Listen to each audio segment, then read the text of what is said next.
My name is James Wariero. I work in the Sauri village in Kenya for the Millennium Villages project as the health coordinator.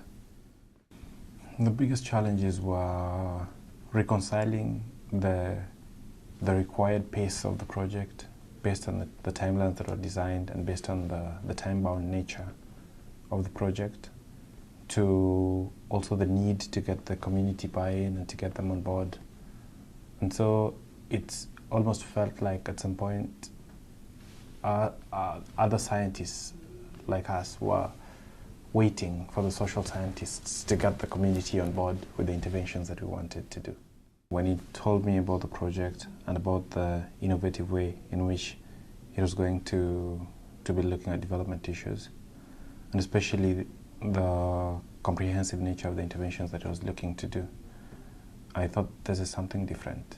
It's not just health, it's not just agriculture, it's not just education, like many of the projects that I have seen, that many of which have not amounted to much due to the other sectors that they weren't handling pulling down the beat that they were handling. The progress towards like reduction of child mortality, for instance, like in health, because that's what I do. So it's probably that I'll be skewed towards that. But like we were seeing a drop that's about equivalent to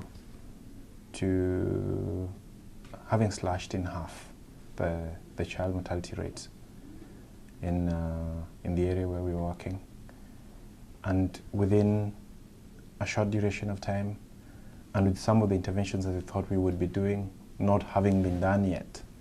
And so I'm just like we don't know how good this could get. Oh, the community is totally on board. They would complain that you guys are trying to do too much and it's too fast for us, especially with regard to community contributions, because they would be required to come up with parts of what was needed to be invested in some of the work that was being done. And so sometimes it was too much for them, because you find you're a community member, they're building a school, so you have to contribute to the school. They're building a clinic, so you have to contribute to the clinic. And they're probably building a community learning and resource center, and you have to contribute to that too.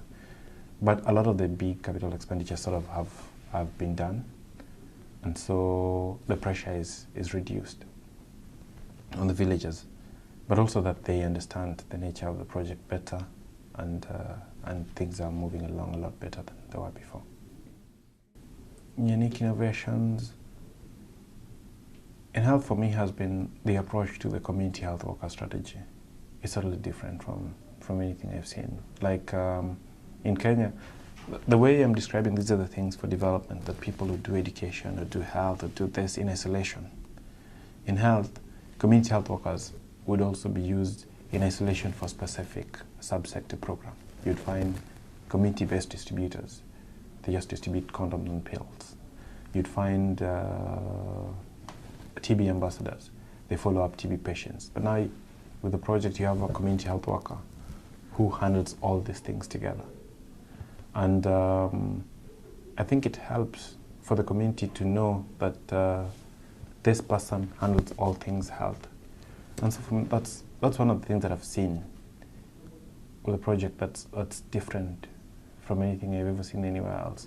Otherwise, for the most part, the project is bringing together the best of everything into one place, yeah? Which is also different from the way other people do it. But in terms of just innovations like, oh, this is new, then I'd say the CHW system. They've sold the dream to me that this can be done. Yeah, that this approach handling because I would have to confess that I didn't know too much about what people in other sectors do. And so by sitting together with other coordinators and also trying to get an understanding of how sectors interact, it just made me understand that nobody can do it alone. It's almost an exercise in futility when you go and try to do an educational program with hungry children, yeah, who are in bad health, walking on some pretty tough terrain to get to school. So it's like everything is connected. It sounds cliche, but that's it. But I think I'd say that's what I've learned.